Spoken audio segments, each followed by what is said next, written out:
Top 20 Christian Songs.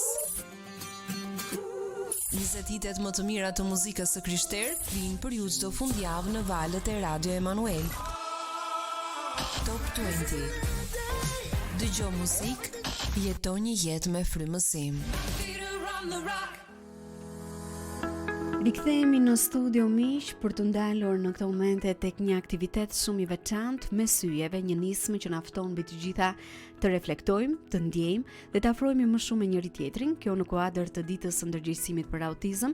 Sot do të sjellim një mesazh informues, por mbi të gjitha një mesazh zemre për pranimin, dashurinë dhe mbështetjen ndaj çdo fëmie që shkëlqen në mënyrën e tij unike. Prandaj në studio me mua në këtë moment është bashkuar Xhensila Kokoshi, mësuese ndihmëse dhe njëkohësisht Renato Tarusha, pastori i Kishës Ujë Gjallë. Përshëndetje, mirë se keni ardhur. Përshëndetje, mirë se u gjeta Kela.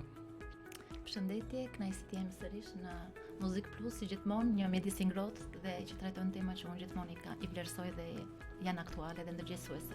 Unë ju falenderoj vërtet shumë ku mbi të gjitha mes angazhimeve, punëve që ju keni, edhe me këtë para përgatitje për aktivitetin që do të mbahet nesër, gjetët kohën dhe mundësinë që sot ishit pjesë e programit Muzik Plus, jo vetëm për të prezantuar një aktivitet, por për treguar mbi të gjitha rëndësinë e tij dhe vëmendjen që ne duhet kemi jo vetëm në një ditë si kjo, në 2 prill kundrejt fëmijëve me autizëm, por mbi të gjitha duke ju treguar dashurinë, kujdesin çdo ditë ashtu sikurse ju bëni në përditshmëri. Prandaj më tregoni pak më tepër në lidhje me aktivitetin me syjeve, si lindi kjo ide dhe çfarë përfaqëson për ju? Po e nisun atëre. Po Renato. Atëre ne për të disatat vite rjesht kemi bërë aktivitetet të ndryshme në fakt në lidhje me fëmijët dhe me të rinj me spektrin e autizmit. Edhe ky është i disati vit rjesht ne do e zhvillojmë. Si lindi kjo ide? Kjo në fakt duke menduar edhe duke u konsultuar me njëri tjetrin, menduam cilat mund të ishte një nga temat që mund sillim në vëmendje. Dhe ideja ishte mes yjeve, sepse në fakt kjo lindi jo vetëm si një dëshirë e thjeshtë, por në fakt ishte më shumë se sa kaq, ishte më e thellë, që do thotë që çdo fëmijë të ndjet i parë mes të tjerëve, të kenë sy njerëzit për ta parë në radhë të parë, sepse duhet vëmendja e gjithë secilit prej nesh duke i parë ata fëmijë. E para të jenë të parë, të dukshëm. E dyta duhet të jenë të pranuar nga gjithë shoqëria jonë dhe të dashur, absolutisht jo më pak e rëndësishme. Shpesh fëmijët me autizëm përjetojnë ndjesinë e veçanit ndryshe apo jo. Ne shpesh shoqëria i etiketon ndryshe. Apo janë ndonjëherë të keq kuptuar. Po ne donim të krijonim një ambient ku kjo ndjenjë në fakt duhet të zhduket. Edhe duhet të konceptohet ndryshe. Emri me syjeve simbolizon pikërisht këtë gjë që çdo fëmijë është si një yll. Është si një yll që ndriçon me dritën e vet, edhe mbi të gjitha është unik, është i veçantë. Dhe disa ndriçojnë ndryshe, disa më butë, disa më fort, por të gjithë janë të çmuar në fund të ditës. Dhe ky aktivitet përfaqëson një thirrje për pranim, dashuri dhe respekt për gjithë secilin nga ata pa dallim. Më vjen mirë dhe ju si kish në fakt për gjatë viteve keni përfshirë gjithmonë edhe më tepër, keni treguar dashuri, mbështetje, vëmendje mbi të gjitha kundrejt këtyre fëmijëve dhe familjeve të tyre, edhe për sa i përket një shërbese që ju keni, për cilën ndoshta do të flasim pas pak. Po Xhensila, çfarë përfaqëson për ty? Po, unë gjithmonë kur ka ditë ndërgjegjësuese që lidhen me kauza të ndryshme, mendoj që ne flasim, por më shumë se një ditë flet për ditët në çdo ditë të vitit tonë, se ndoshta emocionet po bëjnë të veten. E kuptoj. Nuk padyshim që në këtë ditë siç është sot 2 prilli, zëri im është i fortë sepse ne punojmë çdo ditë me fëmijët me autizëm dhe i njohim më nga afër këtë spektër dhe këtë çrregullim, i cili për fat të keq krijon bariera për sa i përket integrimit dhe përfshirjes në shoqëri. Mungesa e komunikimit, mungesa e ndërveprimit i pengon këta fëmijë që të bëjnë pjesë e shoqërisë. Dhe për të disa tim vit radhazi, kisha u gjallë organizon aktivitete që mbështet këtë kategori dhe ne, disa mësuese vullnetare, në mënyrë vullnetare i bëjmë pjesë për të nxjerrë në pa, sepse shoqëria nuk i le menjan, por mendon dhe kërkon të përfshijë dhe të nxjerrë në pa aftësitë që ata kanë. Kjo është ajo që ne i bashkangjitim gjithmonë aktiviteteve që kanë në kuadër përfshirjen e fëmijëve me nevoja të veçanta dhe kryesisht fëmijëve me autizëm. Ky spektër është nga më të vështirët për sa i përket anës të zhvillimit të tyre, sepse janë këto çrregullime që ata i pengojnë të përfshihen dhe kërkojnë më shumë mbështetje dhe ndërhyrje profesionale.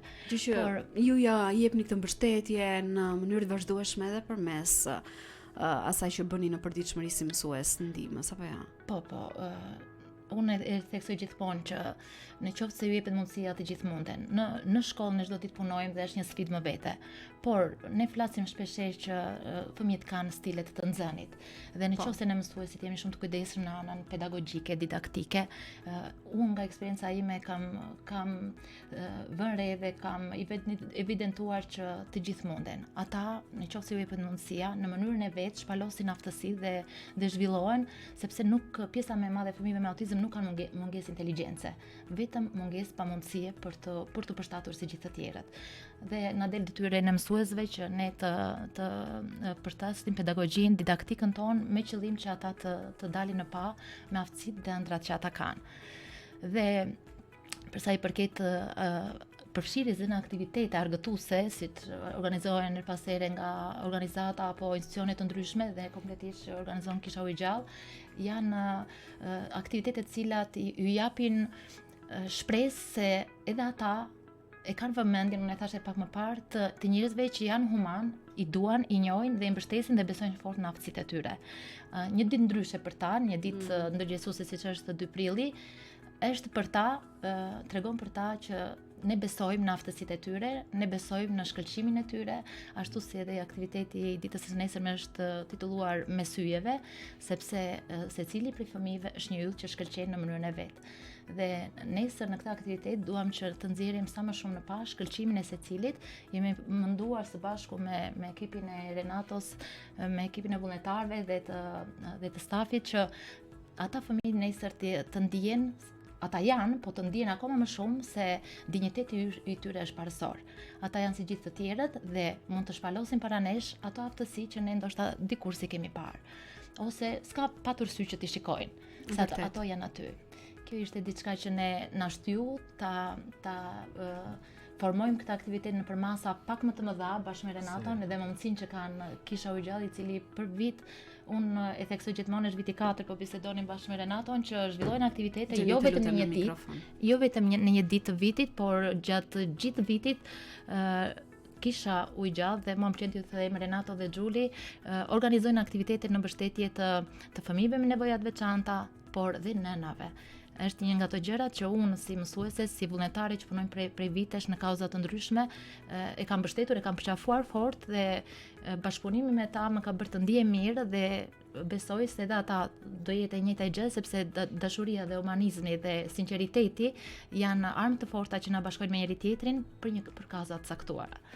Më tregoni pak më tepër në lidhje me mënyrën se si është organizuar aktiviteti, çfarë do të përjetojnë ndoshta fëmijët, familjet që do të jenë pjesë e këtij aktiviteti që nga momenti i mirëseardhjes, pra si është menduar, si është organizuar. Në fakt ne kemi menduar që në hyrje të qytetës, ideja është që të gjithë fëmijët edhe të rinjt bashkë me familjarët e tyre të kenë një moment të veçantë, që do të thotë një atmosferë ngrohtë dhe mikpritëse, ndërsa ata do të hyjnë, do të duartrokiten, do të mikpriten me muzikë, do të priten me buzëqeshje, me një ndjenjë gëzimi, me siguri kjo do të krijojë një siguri tek ata, një vetbesim, një qetësi, një mikpritje e cila ndonjëherë, me thënë të vërtetën, në shumicën e rasteve dhe nuk e gjem ndonjëherë, nuk e gjem. Gjatë aktivitetit do të ketë muzikë live, pa diskutim do të kemi një vajzë që është e shkëlqyer, do të performoj disa këngë të cilën ata i pëlqejnë shumë, bashkë me një çun tjetër i cili do e shoqëroj. këngët që ata i duan edhe i preferojnë shumë, do të ketë kërcim, do të ketë aktivitete krijuese, do të ketë bashkëpunim ndër veprim midis tyre, po për te programit, ajo që duam të përjetojmë është ndjenja e përkatësisë të tyre dhe është shumë e rëndësishme që janë të mikpritur dhe në fund të ditës ne i duam ashtu si ata janë, ashtu siç ata janë, që prindit të ndjehen të kuptuar dhe jo vetëm në këtë rrugëtim që ata kanë. Gjeni e përmendi pak më përpara që është një aspekti i autizmit është shumë i vështirë për të trajtuar dhe sidomos kur ka të bëjë dhe sa i veçantë dhe po aq i vështirë. Edhe megjithatë mendoj edhe nga ajo që specialistët thonë, kërkon kohë. Kërkon kohë edhe është një proces që ndoshta ndodh edhe në mënyrë të ngadaltë. Dhe të parët që e përjetojnë, them që më të vështirën e kanë familjarët e tyre, kanë prindrit e tyre. Prandaj edhe ne i përfshim edhe prindrit gjatë aktiviteteve. Ata kanë nevojë për një kohë të çlodhur paksa. Për të çlodhur, por mbi të gjitha unë mendoj që ata të ndjehen edhe mirë ndërsa shikojnë fëmijët e tyre, të rinjtë e tyre që gëzohen. Po patjetër, si çdo prind. Si çdo prind për fëmijët e tyre. Kështu që nuk keni menduar që thjesht po më vinte tani që Renatoja po shprehej që të ftoni edhe persona të tjerë nga komuniteti, ndoshta për të parë më nga afër kemi këtë situatë dhe se si gjenitimin të prezantosh më tepër.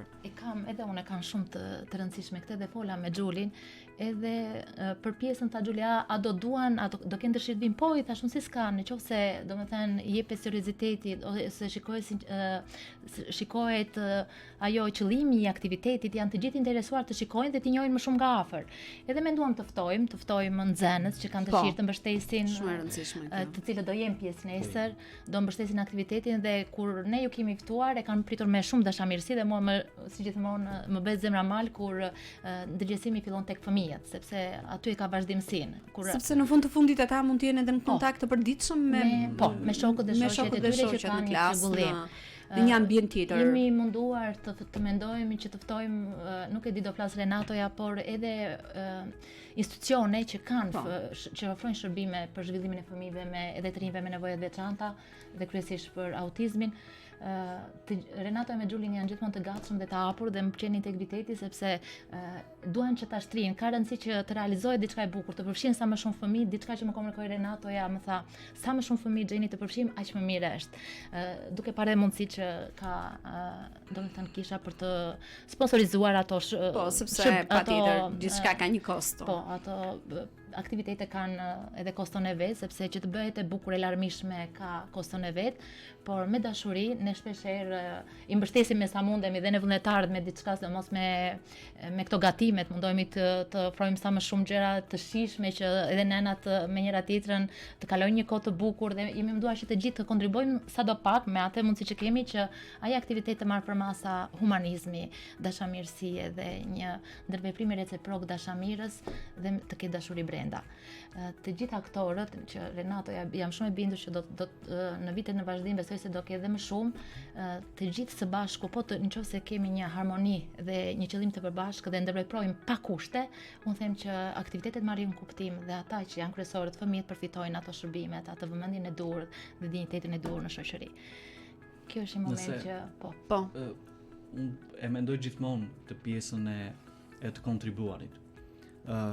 Mua më pëlqen shpreha e Nën Terezës dhe e theksoj shumë shpesh. Bëjmë gjëra të vogla por me dashuri të madhe. Edhe sado të vogla të jenë, nëse ajo pikë ujë mungon në oqean, pa diskutim që ka një mungesë aty. Kështu që nëse fillojmë gjithë secili nga ne të ndërgjegjësohet dhe të bëj aq sa mundet, ndonjëherë ne nuk e kemi fuqinë për të ndryshuar gjithë botën, por mund të fillojmë aty ku jemi me atë që kemi, me sa do pak mundësi që mund të jetë. Dhe duke kërkuar ndihmë ndër të tjerët, si mund të jetë shkolla, si mund të jenë mësuesi, si mund të jenë nxënësi, si mund të jenë vullnetarët, si mund të jenë kishat, organizatat, ne mund të bëjmë gjëra akoma dhe më të mëdha. Prandaj kjo kështu edhe ka nisur. Ka nisur me atë mundësi që gjëra më të vogla, në ambientin e kishës. Në ambientin e kishës ka filluar vetëm me një pako krishtlindjesh, të cilën ne ja kemi ofruar të rinjve dhe fëmijëve. Kështu ka nisur dhe tani ja ku jemi dhe shpresojmë që të kemi akoma gjëra më të mëdha në vazhdim. Por do ta theksoja, nisim atë që kemi me ato pak mundësi dhe ndoshta një ndër gjërat tani më vjen ndërmend që një ndër gjërat është Prandaj dhe ne ftojmë edhe shoqërinë më gjerë për të kuptuar, për të ndërgjegjësuar dhe për të parë se sa e bukur është dhe sa e mirë është dhe sa fitimprurse është, ndërsa i shohin fëmijët, nesër ata mund të kontribuojnë në mënyrën e tyre. Mund të japin atë kontribut që, për shembull, ne kemi ftuar dy persona që është një vajzë të cilët e kemi mikesht të përbashkët me Xheni, që ajo do këndoj bashkë me një shumë tjetër, pra janë prerë të parë, kështu që besoj se kela një Gjorgja Xhixho, këngëtare po. shumë e mirë dhe në qytetin tonë. Mikesh e kishës, Mikesh besoj e të gjithëve sepse me zërin e saj të afron edhe pra secili me ato talentet që ka, me ato mundësit që ka, mund të jap patjetër një kontribut shumë të rëndësishëm, qoftë edhe për aktivitetet të tilla që ajo të marrë një formë të plotë aktiviteti të dalë ashtu si kurse është menduar edhe për të realizuar mbi gjitha qëllimi që ju keni. Do të kemi një shkëputje shumë të shkurtër muzikore për të rikthyer vetëm pas pak në studio për të vazhduar bisedën në ditën e sotme me Renaton dhe Gjensilen.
Dorzohen,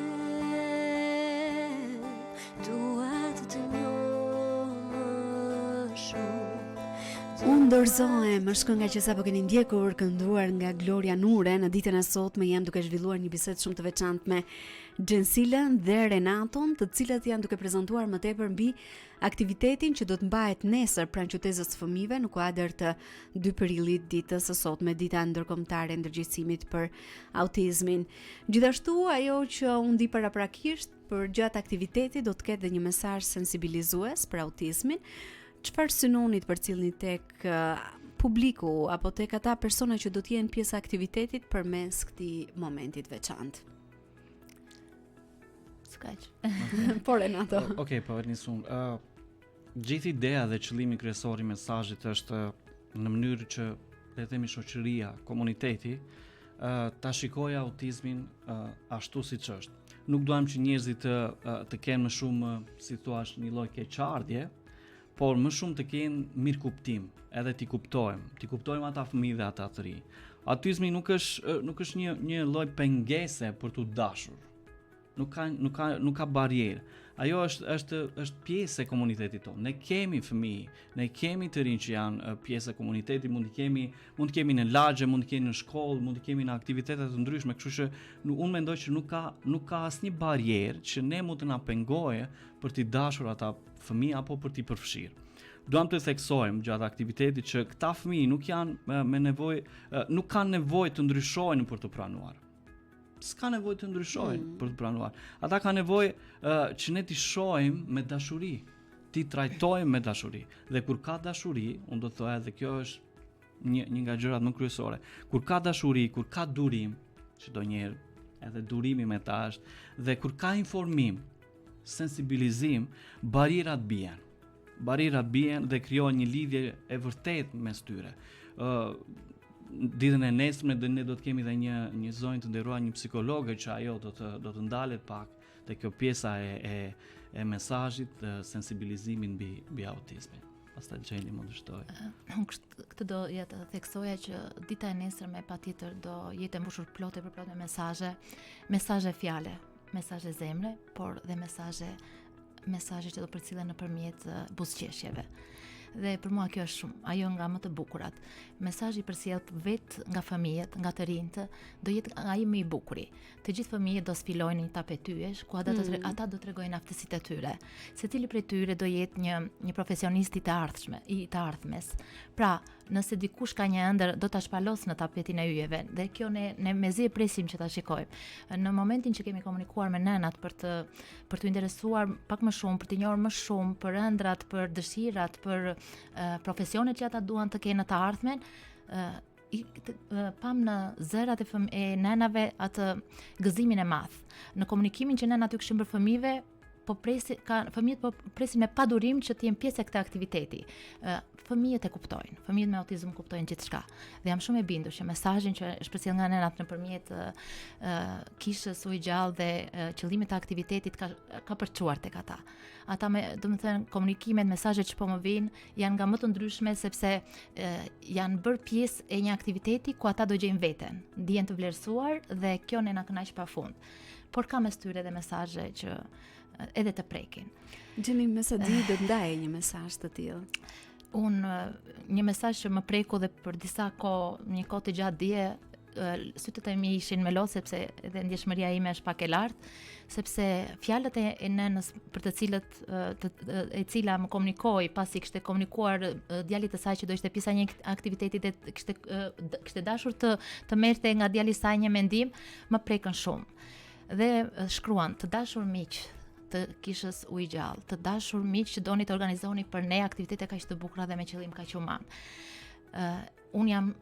Unë jam e para që do dua të di ëndrrën dhe dëshirën e fëmijës tim, po ai nuk mund të ma komunikoj.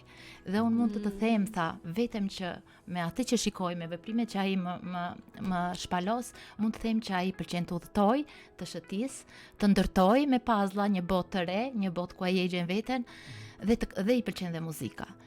Dhe përgjigjja ime ishte: këto janë ëndra. Ndoshta ai me fjalë nuk i përshkroi, ndoshta është e pamundur ta shprehë me zë të lartë ëndrrën e vet, por aman, ai me veprimet e veta ka ëndra të mëdha, ëndra të bukura, ëndra që çdo fëmijë ka.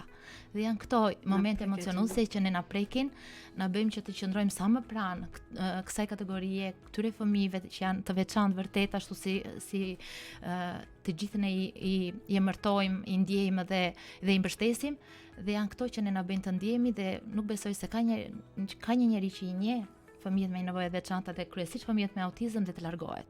Jam shumë e bindur për të me të gjitha komunikimet dhe bashkëpunimet që unë kam me njerëz që punojnë me fëmijët me nevoja të veçanta. Të falenderoj që ndave këtë moment kaq të rëndësishëm Gjeni, sepse personalisht jam prekur, edhe besoj jam me sigurt edhe ata që janë duke na ndjekur në këto momente, mund të reflektojnë në aspekte të ndryshme në jetën e tyre, mund të reflektojnë se si janë duke treguar dashuri kundrejt këtyre fëmijëve, mund të ndërgjegjësohen për të bërë më shumë, por edhe për të qenë mirënjohës për atë që ne mund të shprehim, mund të realizojmë ëndra të tilla, të vogla, të cilat ndoshta ne nuk i vlerësojmë. Ne i marrim të mirëqëna që diçka do ndodh, qoftë edhe në aspektin material, por le të kuptojmë se sa sfidues është për këta fëmijë realiteti, mbi të gjitha për prindrit e tyre.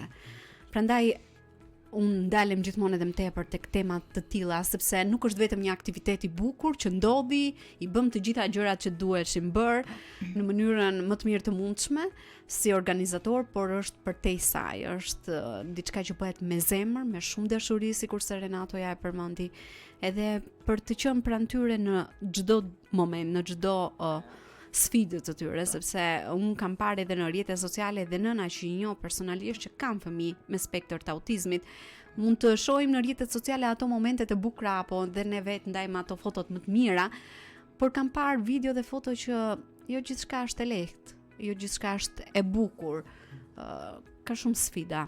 Edhe ju, duke qenë se jeni në kontakt vazhdueshëm me prindrit, jam e sigurt që dini shumë më tepër dhe shikni një tjetër realitet. Prandaj, si mendoni se aktivitetet të tilla ndikojnë edhe në vetbesimin, por dhe në përfshirjen e fëmijëve me autizëm, por mbi gjitha në vetbesimin që ata mund të kenë, aq sa mund të kenë? Besoj që në aktivitetet të tilla ka një ndikim shumë të madh, si tek më së pari tek fëmijët, por edhe tek prindrit e tyre. Ka një ndikim të madh emocional dhe social. Janë të dyja. Kur një fëmijë del në një ambient i cili nuk gjykohet, por pranohet dhe duar trokitet, edhe për një gest shumë të vogël, për një lojë, për një ndërveprim, ai ka një mbështetje emocionale dhe sociale që ndonjëherë ne nuk arrim dot ta përshkruajmë se si mund të ndihet një fëmijë apo një njerëz. Dhe kjo ndikon drejt për drejt në vetbesimin e tij. Drejt për drejt në vetbesimin e tij. Ata fillojnë të ndjehen më të sigurt, pastaj fillojnë ta shprehin atë vetbesim, sepse ndjehen të pranuar, ndjehen të dashur për të marrë pjesë dhe për të provuar edhe gjëra të reja ndonjëherë. Ne na ka ndodhur që disa prej fëmijëve apo të rinjve kanë qenë më pak të përfshirë në një lojë apo në një aktivitet dhe duke parë këtë dashuri, këtë pjesë sociale me gjithë stafin, me gjithë vullnetarët, duke u ndjerë, duke patur këtë vetbesimin, ai fillon të aktivizohet më shumë dhe merr pjesë. Kështu që ne kemi parë ndër vite këtë gjë. Gjithashtu ndihmon në zhvillimin e ndërveprimit social midis fëmijë apo të rinj apo me vullnetarët.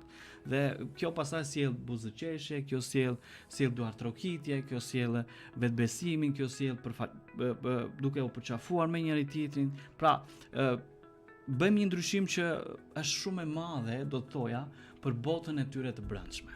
Ndonjëherë që edhe nuk e kuptojmë, sepse ashtu siç e përmendi dhe pak më parë, që ka familje të tjera, ka fëmijë të tjerë dhe të rinj që nuk e shprehin dot.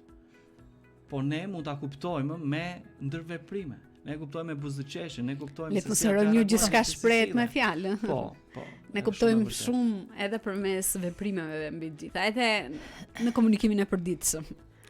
Po, unë do përmendja pak, ju përmendet pak dhe sfidat, patjetër fokusi është besimi, vetbesimi, vetvlerësimi tek fëmijët, por dhe tek të rriturit, por për sa i përket sfidave ne njohim nëna patjetër që kalojnë momente shumë të vështira dhe në këtë moment që flasim ka shumë nëna që po përjetojnë momente shumë të vështira me me përballjen me menaxhimin e situatave që shfaqen për një arsye apo për një tjetër me fëmijët në shtëpitë e tyre apo në rrugë apo në kontekste tjera mjedisore, për arsye sepse ne folëm pak më parë për çfarë sjell ky çrregullim.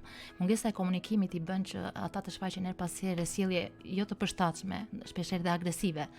Dhe nuk e di që Eleni do ma jap lejen, dim që Eleni, kryetare e shoqatës Me të Pak, të prindërve të fëmijëve me nevoja të veçanta, po kalon një moment të vështirë me djalin e saj. Ajo mbështet, gjen forcën që të kaloj këtë vështirësi që kalon në familjen e saj, po ndërkohë të mbështet dhe nënat e tjera që kalojnë këtë vështirësi, gjen forcën që të inkurajojë, të inspirojë me besimin tek fëmia e vet dhe në besimin tek çdo fëmijë që ai do mundet ta kalojë dhe këtë sfidë. Dhe këto janë momente që ecin paralel me ato dëshira dhe shkëlqimin e fëmijëve që duam ne që ta nxjerrim në pa dhe patjetër ai është atje dhe do shpaloset në mos një ditë nëse ka sy dhe dëshirë që ne ta shikojmë. Dhe kjo është një moment që ne her pas here na prek dhe nuk mjafton vetëm dëshira, humanizmi. Duhen shumë, unë flas gjithmonë që duhen shumë shërbime, shumë institucione që të afrojnë atë ndihmën e tyre, sepse një njeri vetëm, një organizat, një shoqat, një kish me humanizmin e saj dhe me dëshirën për ta ndihmuar nuk i zgjidh dot. Janë gjëra më madhore që duan investim shtetëror, duan shërbime profesioniste të mëdha, duan mbështetje jo vetëm për fëmijët, por edhe për prindrit, për nënat, se shpesh e gjenden në një gjendje jo të mirë emocionale, të cilat kanë nevojë për fjalë të mirë, por edhe për shërbim profesional, për të mbështetur e të kaluar sfida kaq të vështira. Që është shumë e rëndësishme, patjetër edhe për progresin e fëmijëve. Dhe jo më kot, Renato ka ftuar psikologen Iliriana Nase, që është vërtet një psikologe që e njeh nga afër aftësinë e kufizuar dhe ka punuar për vitesh në shkolla, ajo ka qenë psikologe shkollore edhe në shkollën ku unë punoj dhe e mbështet fort dhe beson fort që fëmijët me nevoja të veçanta, nëse ju jepet mundësia munden. Ajo përpiqet gjithmonë që klima mbështetëse dhe pozitive në shkollat të jetë e pranishme. Dhe ajo që unë do thoja që rrit vetbesimin, vetëvlerësimin tek individët, sidomos tek fëmijët me nevoja të veçanta dhe fëmijët me autizëm është komunikimi i ngrohtë, klima pozitive dhe mbështetëse, i cili thyen barierat që këta fëmijë kanë. Ne themi shpeshherë që ata krijojnë mure, fëmijët me nevoja me autizëm kryesisht krijojnë mure me shoqërinë. Jo sepse ata ngrenë mure vetë, po se çrregullimi ja u imponon këtë gjë. Interesat e tyra për botën janë shumë të pakta, ndaj na duhet ne që të shkojmë tek ata. Të shpalosim botën. Të shkojmë tek ata. Në një mënyrë apo në një tjetër, unë nga eksperienca ime në punët me fëmijët me autizëm, them që kam depërtuar sadopak dhe kam ndihmuar sadopak, kam ndikuar sadopak në zhvillimin emocional, mendor dhe social të këtyre fëmijëve. Nëse ju jepet mundësia, ata munden. Më tregoni pak, e di që prindrit kanë një rol shumë të rëndësishëm, por si keni përfshirë ju në këtë aktivitet, për krijimin e një atmosfere gjithmonë edhe më tepër mbështetëse, një atmosfere të bukur që jo vetëm fëmijët do argëtohen, do ta shijojnë, por edhe prindrit e tyre. Patjetër, prindrit e theksojmë edhe pak më lart që prindrit janë ata të cilët e përballen direkt me këtë realitet edhe me çdo vështirësi. Prandaj ne gjithmonë i kemi përfshirë në çdo aktivitet që kemi patur si kish, duke qenë së bashku me ne, duke patur një kohë të cilën e tham edhe pak më lart që një kohë të shlodhje, një kohë argëtimi, sepse dhe ata kanë nevojë. Patjetër. Pa diskutim edhe aq më tepër ata, sepse ata kanë më shumë nevojë se sa të mbyllur me fëmijët e tyre, duke i mbajtur brenda dhe ne, unë ndoshta nuk i njeh aq sa duhet ndoshta gjithë realitetin e tyre se çfarë mund të kalojnë ata në një ditë apo vite të tëra me radhë me fëmijët e tyre, por ne jemi munduar që ata t'i përfshijmë që sadopak të arrijmë që ata të buzëqeshin dhe të kënaqen me fëmijët e tyre dhe me këtë aktivitet. Patjetër që prindrit janë shtylla kryesore e gjithë kësaj. Ata përballen çdo ditë me sfida, por edhe me dashuri të jashtëzakonshme për fëmijët e tyre që ata kanë në të vërtetë. Pavarësisht sfidave që ata kanë. Ata kanë nevojë jo vetëm për mbështetje praktike, por edhe emocionale. Jo vetëm fëmijët, por edhe prindrit e kanë këtë nevojë. Pra, kështu që komuniteti nga ana tjetër ka përgjegjësinë të krijojë këto hapësira përfshirëse edhe me prindrit. Kur një komunitet zgjedh të përqafojë dhe jo të përjashtojë, atëherë ndodh ndryshimi i vërtet. atëherë fillon ndryshimi. Dhe ky aktivitet është një shembull i vogël se si mund të duket një shoqëri e cila është më e ndjeshme ndaj këtyre fëmijëve, ndaj këtyre të rinjve, ndaj këtyre prindërve. Dhe ne do bëjmë më maksimumin për të arritur këtë gjë. Dhe prandaj është edhe ky aktivitet në ditën e nesërme. Nuk e di nëse mund të ndani dhe ndonjë moment apo detaj më të veçantë që ju ka prekur, qoftë edhe nga përgatitjet për gjatë këtij aktiviteti, por ndoshta mund të sillni edhe shembuj nga vitet e kaluara, sepse le të themi është një aktivitet që vjen për të disa vite tashmë. Unë do ndaja ne së bashku kemi organizuar shumë aktivitete, por ajo që mua më ka lënë brez është një ekskursion që zhvilluam në qytetin e Pogradecit, që fokus ishte gjithmonë dhe mbështetja e familjes, që në këtë ekskursion mos ishin vetëm fëmijët, por të ishin dhe familjarët e tyre. Domethënë, është shumë e rëndësishme kjo pjesa që prindrit, në qoftë se dikush e këthen kokën dhe ata bëjnë bashkëpunues të mirë të kësaj kauze të madhe. Jo se ata nuk janë, por e thamë pak më parë, ato sfidat që ata kalojnë i demotivojnë dhe ndonjëherë stepen të riqen dhe krijojnë atë idenë që askush nuk i mbështet dhe i ndihmon. Ndaj këto aktivitete të organizuara në bashkëpunim ku në fokus nuk janë vetëm fëmijët, por edhe prindrit, sepse një familje shëndosh është aty ku prindrit janë të shëndetshëm dhe të shëndetshëm dhe të aftë për të shërbyer në mënyrën më cilësore të mundshme ndaj fëmijëve të tyre. Dhe unë jam një prind vetë dhe unë shikoj që një ngarkesë emocionale ime transmetoj drejt për drejt edhe ne tek fëmia. Kështu që duhet të punohet paralel në familje dhe me fëmijët dhe shkolla, domethënë me qenë se jam pjesë e shkollës, unë gjithmonë e veteksim bashkëpunimi shkollë-familje, sepse është shumë e rëndësishme që puna paralele në të gjitha hallkat e edukimit është shumë e rëndësishme në cilësinë e zhvillimit. Kështu që aktivitetet për nënat, për prindrit, unë shpresoj që të krijojnë aktivitete edhe për baballarët, jo vetëm për nënat, që të kemi pjesë aktive dhe ata, sepse përgjithësia është ku e gjithë familja ku e gjithë familja, se shpeshherë kemi vetëm nënat në aktivitete edhe për shkak të kushteve mendoj, sepse dikush duhet punojë në familje, sfidat ekonomike janë për të gjithë. Disa mentaliteti, besoj që edhe mentaliteti. Shoqëria sot ka disa faktorë që ndikojnë. Në këtë rast pesha më e madhe i bie nënës. Në eksperiencat që kemi. Është bërë edhe për prindit, është bërë si familje. Po. Nuk është se ne kemi përjashtuar baballarët. Po, e kuptoj. Por atë që theksoi dhe Xheni pak më parë, ndoshta çështje mentaliteti apo kultura apo ajo që ti the ndonjëherë edhe pamundësia, po sepse të mendosh që nëna duhet të jetë angazhuar gjatë gjithë kohës me kujdesin që duhet t'rregoj kundrejt fëmijës. Në këtë rast besoj që babai duhet të ketë një tjetër sakrificë më të madhe në lidhje me punën, me sigurimin e financave. Por që besoj janë disa faktorë, ashtu sikurse dhe ju e prezantuat, që ndikojnë në këtë dhe pse do të ishte shumë bukur edhe për vetë fëmijët, për përjetimet, emocionet e tyre që ndoshta shumë pak prej tyre mund të kenë pasur mundësinë për të kaluar një ditë pushimi me gjithë anëtarët e familjes apo një udhëtim, qoftë edhe në qytetin e Pogradecit me prindrit e tyre. Nuk e di Renata, po. Më kujtohet vetëm një moment i vogël për pyetjen që bëre në fillim Kela, nëse mbani mend. Po, diçka që edhe ty të ka prekur. Përveç asaj që Xheni përmendi kur kemi qenë në Pogradec, që kanë kaluar një kohë të mrekullueshme si familje së bashku, më kujtohet një moment që ka ndodhur në fillimet e këtyre aktiviteteve dhe ne kemi pas ndarë këto dhurata tek Krishtlindjes. Dhe një ndër fëmijët ishte hera e parë që unë i shikoja dhe ndërveproja me ta. Ishte hera e parë. Ndërkohë që ja kemi dhënë dhuratën, ai e ka hapur kutinë, nuk priste dot të shkonte në shtëpi. Si gjithë fëmijët. Pa mundur, domethënë, e ka hapur dhe ka gjetur vetëm një lodër të vogël, ishte një makinë, po makina ti kishte shumë qejf. Kishte një dëshirë të madhe për makina dhe ishte shumë e vogël që për mua, ndoshta edhe për fëmijët e tjerë nuk do të ishte kaq e jashtëzakonshme, kurse për ta ishte e jashtëzakonshme.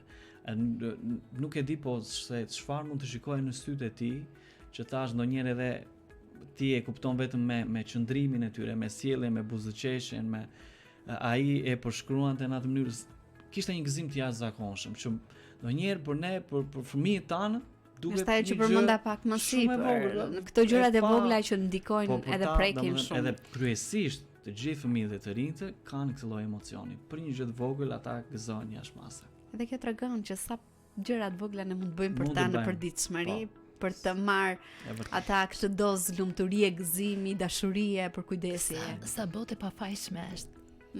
Po të shikosh veprimet nuk është në dorën e tyre që ndodhen në atë pozitë dhe është shumë e ndjeshme në momentin kur i shikon.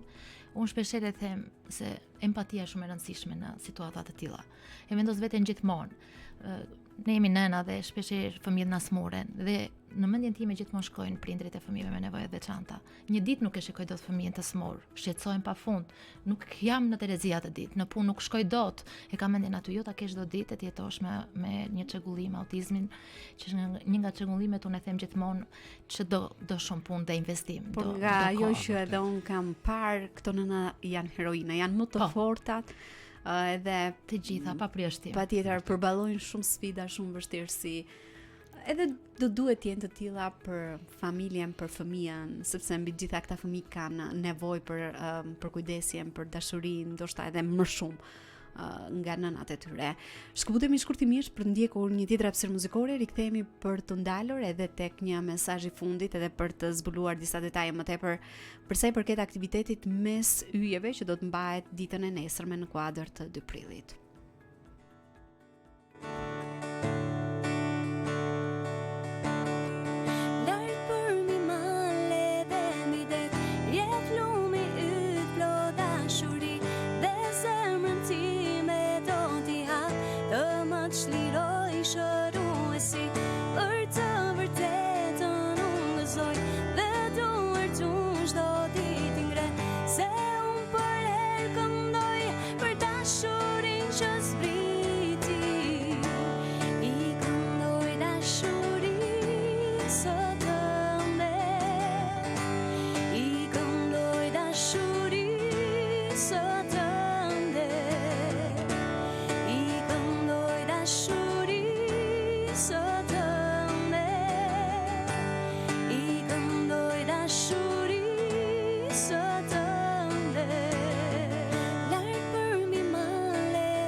është marrëzi e di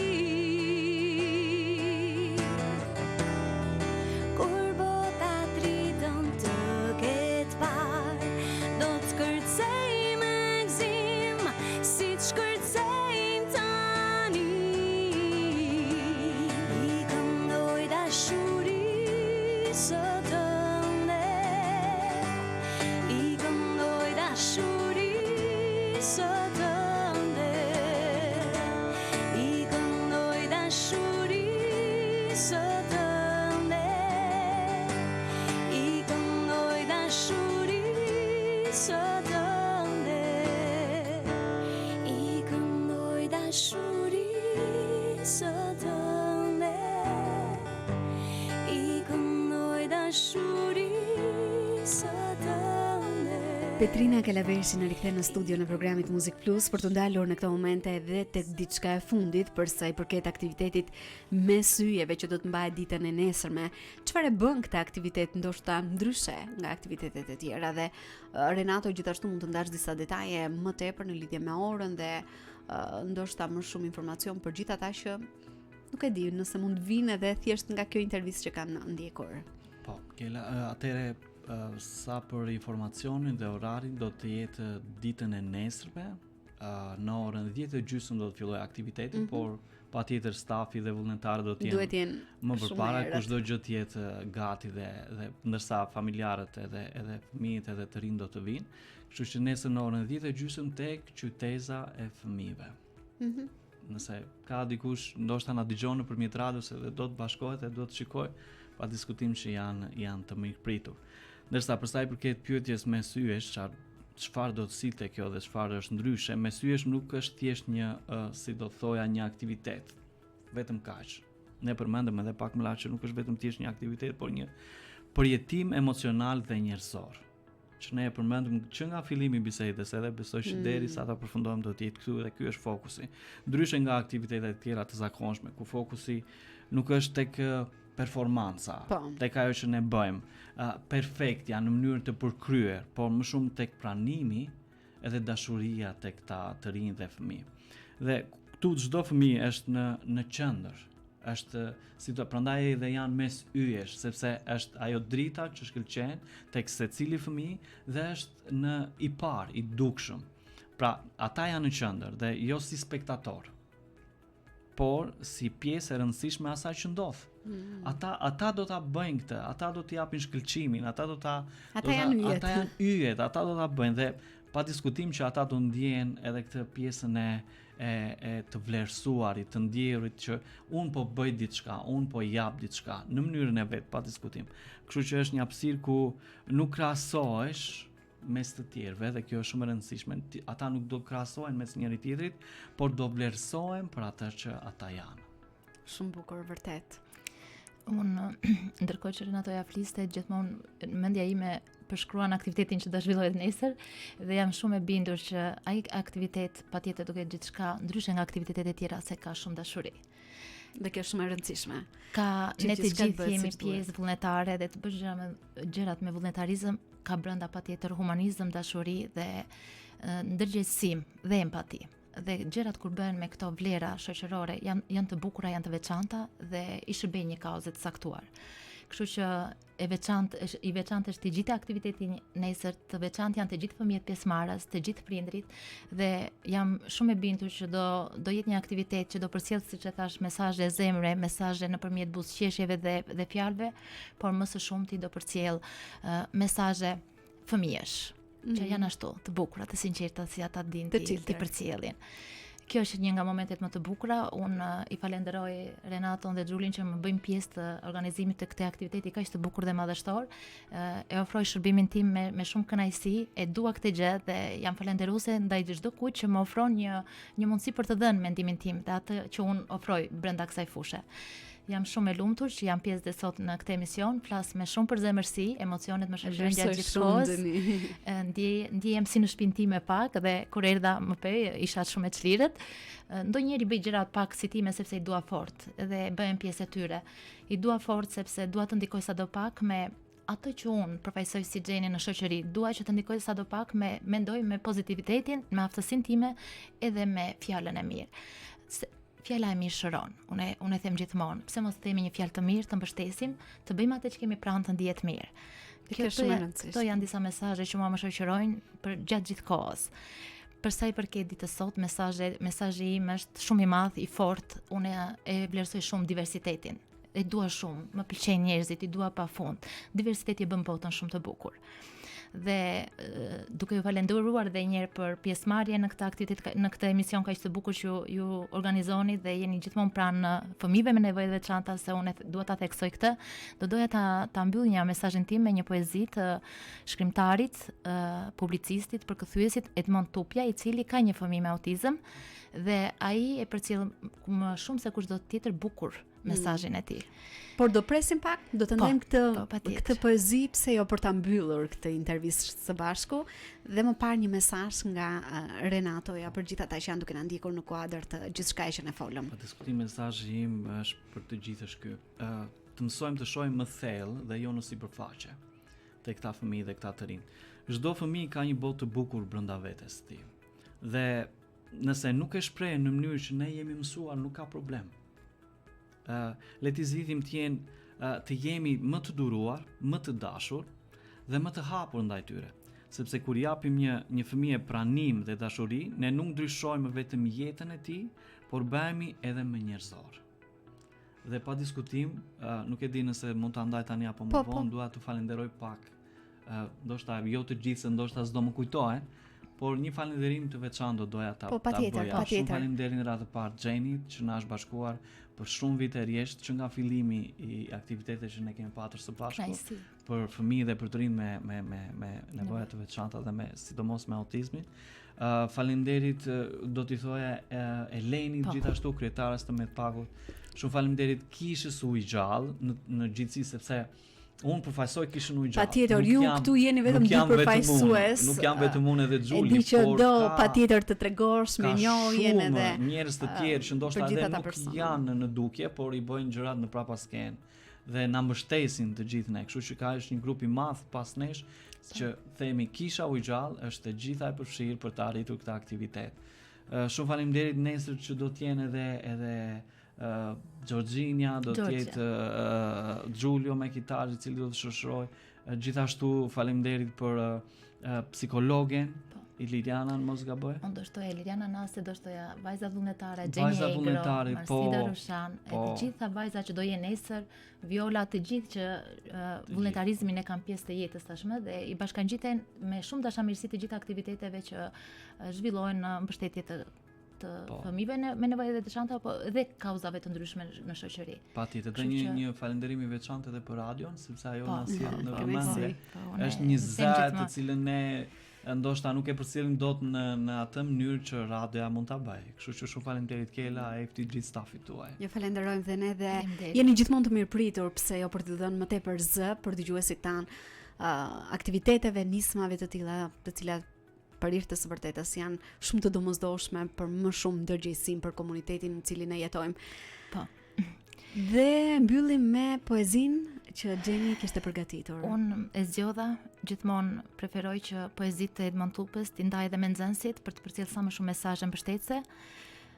Ti e lënda ime lënduar, brenda shpirtit të shpërbër, brenda zemrës së zemëruar, brenda ëndrës plot me rër, ti e kënga grykëprer, shia ime e shituar, mjalti im i ndërprer, akull naje përvuluar.